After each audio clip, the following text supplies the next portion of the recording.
వాళ్ళే. సో పెట్టుబడి ఎక్కువ లక్షల్లో పెట్టుకోకుండా కొంచెం ఒక 30,000లో పెట్టుబడి పెట్టుకుని శారీ బిజినెస్ని స్టార్ట్ చేయండి. ఫస్ట్ శారీస్ బిజినెస్ని మనం 2 విధాలుగా స్టార్ట్ చేయండి. ఫస్ట్ ఒకటి ఆన్లైన్లో స్టార్ట్ చేయండి, ఆఫ్లైన్లో స్టార్ట్ చేయండి. 2 విధాలుగా స్టార్ట్ చేసినప్పుడు మనకు ఇందులో లేకపోయినా ఇందులో అయినా వస్తుంది, ఇందులో లేకపోయినా ఇందులో అయినా వస్తుంది అనమాట.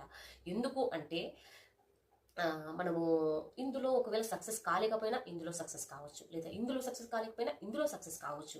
అందుకే ఒకే వేలోనే వెళ్ళకోకుండా ఎన్ని రకాలు ఉంటే అన్ని రకాల్లో మనం అడుగు వేయడం చాలా బెటర్. ఎందుకు అని అంటే ఒక వేలో మనకి కష్టం రావచ్చు, ఇంకొక వేలో ఈజీగా వెళ్ళొచ్చు, అదే ఇంకొక వేలో చాలా ఈజీగా వెళ్ళొచ్చు. అలా దారులు చాలా ఉన్నాయి మనకు.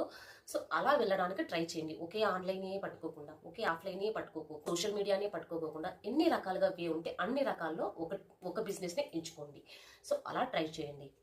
అలా ట్రై చేయడం ద్వారా మనకి ఒక దాంట్లో కాకపోయినా ఇంకొక దాంట్లో అయితే ఖచ్చితంగా మనకి సక్సెస్ అనేది వస్తుంది.